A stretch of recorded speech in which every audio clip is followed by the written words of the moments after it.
물음표를 느낌표로 만들어준 남자. 안녕하세요, 조상희 변호사입니다. 잘 지내셨어요? 안녕하세요, 변호사님.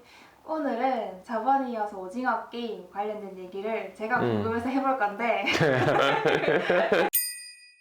오징어 게임도 어떻게 보면 돈을 건 도박이잖아요? 그러면 네. 그 게임에 참가하는 것만으로도 처벌을 받을 수 있나요? 일단 도박에 관한 정의가 좀 먼저 좀 있어야 될 것 같은데, 도박죄 관련해 가지고 이제 형법상 따로 이제 규제하고 있거든요. 도박을 하게 되면 이제 형사상 이제 처벌 대상도 이제 정하고 있고요. 주로 이제 도박과 관련된 제일 많이 형사상 처벌이 논란이 되는 거는 토토 사이트, 인터넷 토토 사이트인데, 도박의 이제 정의를 보면은 이제 우연한 확률을 기재하거든요, 법원에서. 네. 네, 대법원이 항상 요구한 게 우연한 확률로 무언가를 취득하는 경우, 소위 이제 내 능력과 노력과 이런 거 없이 우연한 확률에 의해서 내가 경제적인 수익을 챙기는 경우를, 행위들을 이제 도박이라고 얘기해요. 대표적으로 이제 뭐 고스톱 같은 경우가 아주 대표적이죠. 고스톱이나 아니면 뭐 포카 같은 경우에는 사실상 우연한 확률로 내한테 작용을 하는 거니까 거기에 따라서 내가 수익을 받는 거고, 이기면 수익을 받는 거고, 지면은 네, 그 되고, 혹시라도 탄이 들어가게, 탄 아시죠? 탄 쳐들어가서 고스톱에서 이제 그 작업을 하기 위한 고스톱을 이제 탄이라 그러거든요. 아, 네네. 네, 이제 소위 이제 뭐 광박에 피박에 뭐 이런 것들을 이제 상대에게 일정한 확률로 물리게끔 하는 것을 탄이라는데, 예, 이 탄 화투를 이제 세팅하게 되면 진짜 그야말로 광박 피박 뭐 이걸 쭉 다 물게 된단 말이에요. 소위 이제 사기 도박, 그건 또 사기죠. 도박이라보다는 사실상 사기로 넘어가게 되거든요. 그래서 약간 정리가 다른데, 하여튼 오징어 게임에 나오는 이 게임들 자체가 다 도박이냐 했을 때의 그런 문제점, 도박이라고 하기에는 조금 애매한 여지들이 좀 있죠. 왜냐면은 무궁화 게임 같은 경우에는 대표적, 제일 첫 번째 하는 게임 무궁화 게임이죠. 무궁화 꽃이 피었습니다. 네, 첫 번째 게임이 무궁화 꽃이 피었습니다. 저는. 근데 무궁화 꽃이 피었습니다를 우리가 일반적으로 할 때 게임이라고, 놀이라고 하지, 이거를 도박이라 안 하잖아요. 맞죠? 왜냐면 무궁화 꽃이 피었습니다는 이랬든 저랬든 내가 술래의 눈을 피해서 움직여서 술래를 터치하거나 일정한 선 이상을 넘어가게 되면은 내가 이기는 게임이죠. 네. 놀이죠. 그게 도박하고 상관이 없죠. 우연한 확률이라는 게 작용하지 않잖아요. 아마 그 중에서 우연한 확률이 작용하는 유일한 게임은 저 6번째 게임의 그 징검다리 게임인가? 네네. 그 게임만 유일하게 우연한 확률로 작용하는 게임인 거고, 나머지는 우연한 확률이 아니까 일단 도박이라고 보기는 힘들다라는 거죠. 아무래도 그 6번째 게임을 제외하고는, 예, 나머지 게임들은 사실상은 도박이라고 보기는 좀 힘들다. 구슬치기도 사실상 도박이라고 좀 보기 힘들죠. 예, 일단 내 실력이 중요하고, 물론 이제 홀짝을 하거나 뭐 이런 것들은 이제 도박으로 볼 여지가 있겠죠. 예, 근데 뭐 기본적으로 원래 구슬 따먹기 할 때 보통 구슬치기를 해가지고 구슬 따먹는데, 그 오징어 게임 내에서는 좀 다들 이제 홀짝을 한다거나 뭐 가위바위보를 한다거나 네. 뭐 이런 식으로 해가지고 구슬을 이제 많이 바꿨었죠. 예, 그런 것들은 아무래도 좀 약간 도박으로 갈 여지가 있고, 하지만 기본적으로 구슬치기를 한다거나 해서 구슬을 갖고 오는 경우에는 또 도박을 볼 수 없고, 그런 점들이 있겠어요. 그래서 일단은 게임에 참가한 사람들이 도박에 참가했는 사람들이냐 했을 때는 아닐 가능성이 있다라는 거죠. 조금 재밌는 거는 이제 소위 도박 개장죄라는 게 있어요. 그 게임을 주최한 사람들이죠. 네. 그 사람들이 뭔가를 이제 걸고 하는 행위는 사실상 전체적으로 봤을 때는 우연한 요소에 의해서 이루어질 여지들이 있거든요. 네. 그래 되면은 우연한 확률에 의해서 뭔가 물론 그 사람들이 수익을 창출한 건 아니니까, 그래 되면 또 도박개장제로 가지 못할 가능성이 있겠지만, 어쨌든 전체적으로 큰 틀을 봤을 때는 어떻게 보면 우연한 확률을 위해서 행위들이 가미되는 그런 모습을 좀 볼 수가 있거든요. 그래 되면은 그걸 게임으로 볼 것이냐, 혹은 도박개장을 통해서 뭔가 어떠한 이벤트를 만들려고 하는 것이냐는 이런 이제 관점이 생길 수가 있어요. 예, 이랬을 경우에는 이 사람이 이제 주최자 입장에서는 도박 개장죄에 해당될 여지가 있다라고 일단은 그렇게 해석하는 것이 좀 맞지 않을까 싶어요. 이거 뭐 제 개인적인 생각입니다. 네. 물론 이제 법리적으로 나온 건 아니기 때문에 큰 틀에서 봤을 때는 도박 개장죄에 뭐 해당될 여지가 있지 않느냐라는 것이 좀 보여지고요.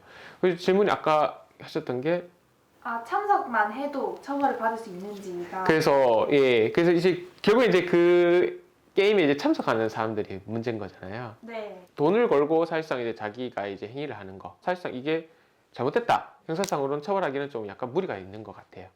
사실상 참가하는 것만으로 없는데 문제는 다만 이 게임의 가장 특별한 혜택이 있죠. 무시무시한 혜택이라 무시무시한 이제 벌칙. 아, 그쵸. 예, 벌칙이 이제 상상을 초월하는 벌칙이죠. 예, 소위 이제 살인이란 사람을 죽이는 게 바로 벌칙이죠. 목숨을 담보로 하는 사실상 게임인데 이 목숨을 담보로 하는 게임이 하면은 민사와 형사적으로 봤을 때 어떠하냐 하는 문제가 있겠죠. 일단 민사적으로 봤을 때는 당연히 문제가 있겠죠. 소위 이제 뭐 민법 103조라든지 혹은 다른 문제를 통해서 이제 민법만 놓고 봤을 때 민법 103조 혹은 750조의 불법 행위 이런 것들로 봤을 때 분명히 문제가 있는 예, 게임이죠. 사람 목숨을 담보로 하는 거니까 당연히 안 된다. 거기서 이겨서 뭐 받는 돈은 당연히 무효가 될 여지가 있다. 내 목숨을 담보로 해서 하는 계약들, 소위 이제 그것도 이제 나오는 계약이 대표적인 계약이 이제 보면은 첫 번째 게임 끝나고 난 이후에 이제 얘기를 하죠. 네. 예, 돌아갈 것이냐 집에. 집에 돌아가면은 1억 원에 관해서 그 장례비로 다 줄 것이다. 네. 예, 반대로 끝까지 게임을 하면은 남은 사람이 체력적으로 다운을 갖고 가실 것이다. 이 계약인데 이 계약 자체가 이제 일단 무효라는 거죠. 아, 사실상 이것도 하나의 계약인 거거든요. 이제 참가자들하고 소위 주최 측하고의 계약 관계인 건데 계약 관계 자체가 이제 무효이다. 그래 되면 이제 문제가 발생할 수 있다라는 점이고요. 벌칙이 이제 사실상 생명을 앗아가는 행위인데 이 행위에 관해서 참가자들 그걸 알고도 참가했을 경우에 그럼 이 참가자들은 형사상 처벌이 어떻게 되느냐? 일단 주최 측은 명확하죠. 살인죄죠. 뭐 살인죄 내 살인을 했는 거니까 아무리 승낙을 받고 허가를 받고 살인을 하더라도 살인죄는 살인죄로 처벌받아요. 예, 형법상에 다 그렇게 기재되어 있거든요. 촉탁사위라든지 승낙사위라든지 예, 소위 이제 자살을 도와준다는 사람들 사실상 다 살인죄로 다 처벌받거든요. 그런 상황에서 주최 측은 무조건 살인죄를 벗어날 수가 없을 거예요. 그것도 집단 학살이죠 사실상. 예, 학살에 가까운 건데 일단은 주최 측은 네, 살인죄로 처벌받는다. 그러면 참가자들은 어떻게 되느냐? 맞죠? 네. 참가자는 어떻게 될까요? 참가자가 그럼 살인죄로 처벌받았을까요? 일단 피디님 생각은 어떠세요? 저는 살인죄는 아니고 살인 방조로 처벌받을 것 같아요.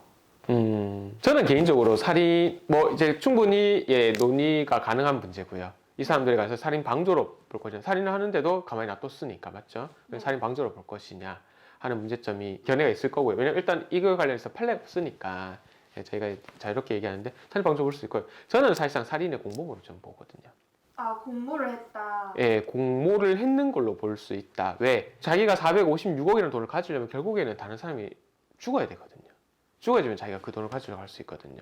그래서 사실상 거의 참가에 있는 모든 사람들이 그 돈을 위해서 사실상 이 게임을 계속 하는 거잖아요. 첫 번째, 만약에 아니었다, 그 사람들이 그게 목적이 아니었다면은 왜 다시 또 왔겠어요? 맞죠?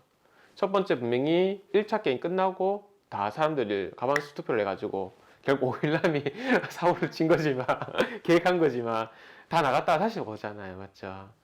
예, 결국 그 돈 때문에 다시 오게 되는 건데, 근데 그 돈을 자기가 가지려면 결국엔 다른 사람, 나 이외에 다른 플레이어들이 다 죽어야 된다는 거죠. 근데 그 죽음에 관해서 내가 방조를 했다기보다는 도움을 받은 거죠, 주최 측에. 주최 측은 명백한 살인의 고의를 갖고 살인을 한 거예요, 맞죠? 그래서 네. 살인죄가 적용이 된단 말이에요. 근데 이런 주최 측의 고의에 관해서 내가 사실상 편승하게 되는 거죠. 우리나라 대법원이 공범관계에서 굉장히 넓게 보거든요. 예. 그렇기 때문에 우리가 생각했던 것보다 더 넓게 봐요. 대표적인 예로 강간 사건의 경우에는 옆에 있었던 것만으로 강간의 공범을 봐요. 아, 그래요? 예, 강간하는 곳에서 누군가 당하고 있는데 이거를 내가 지인이라고 그냥 가만히 보기만 해도 강간의 공범으로 보고 같이 처벌을 해버려요. 예. 그러니까 구경하는 사람 입장에서는 공범이 안 되기 위해서는 신고를 하거나 적극적으로 말려야 되거나 그쵸. 예, 이걸 해야지만 공범에서 벗어날 수 있어요. 그냥 단순히 이를 보는 것만으로도 공범으로 처벌한 예, 케이스가 있어요.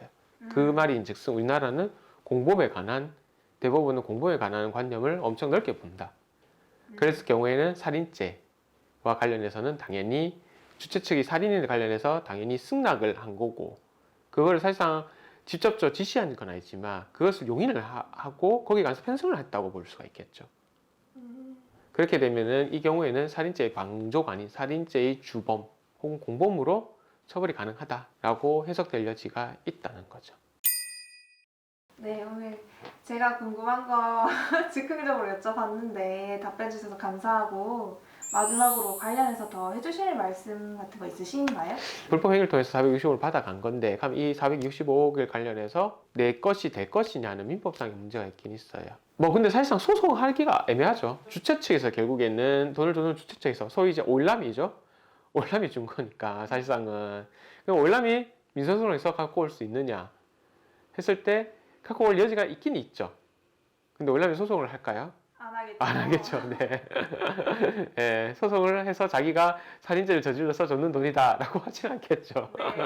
네. 사실상 있을 수가 없는 소송이고, 사실상은 뭐 저희 이제 그 뭐랄까 이런 상상 속에서만 존재하는 소송일 가능성이 크다라는 거겠죠. 형사상으로는 봤을 땐 충분히 뭐 이제 살인죄라든지 그 사람들 사실상 감금을 했는 거죠. 감금하고 뭐 중감금일 수도 있고요. 또 좀 더 나아가게 되면은 뭐 그런 것들도 충분히 볼 여지가 있고요. 아무리 동의를 하고 했다 하더라도 일단은 감금을 했는 상태에서 이루어진 거고, 소위 이제 협박이나 이런 것들도 있었겠죠. 권총을 가지고 싸웠으니까. 예.